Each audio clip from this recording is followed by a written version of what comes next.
Hello friends, good morning. आज आमचा seminar आहे. सेमिनारला मी जाणार आहे. बाहेर खूप पाऊस येतोय. बघू, दाखवते मी तुम्हाला पुढचा प्रवास. बाय.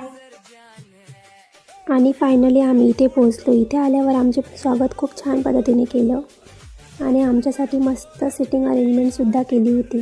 पावसामुळे तर काही शूट करण्याची इच्छाच नव्हती राहिली, तरी म्हटलं काही गोष्टी छान छान शूट करूया. इथे मस्त ज्वेलरी प्लॅन ऐकता ऐकता गरमागरम कॉफीचा आस्वाद घेण्याची मजा काही वेगळीच होती. त्यानंतर आमचा मेन सेमिनार सुरू झाला. इथे आम्हाला खूप छान हेअरस्टाईल शिकवण्यात आल्या आणि सेमिनार म्हटलं की खाणं पिणं तर आलंच. तर मस्त गरमागरम समोसे आणि हिरवी चटणी एन्जॉय केली. इथली अरेंजमेंट खरंच खूप भारी होती. त्यानंतर आम्ही पुन्हा एकदा मस्त कॉफी एन्जॉय केली. सेमिनार संपल्यावर आम्हाला हे सर्टिफिकेट मिळाले, जे पाहून खूप भारी वाटले. तर कसा वाटला तुम्हाला माझा हा छोटासा ब्लॉग? मला कमेंट करून नक्की सांगा आणि अशाच छान छान व्हिडिओसाठी सबस्क्राईब करायला विसरू नका.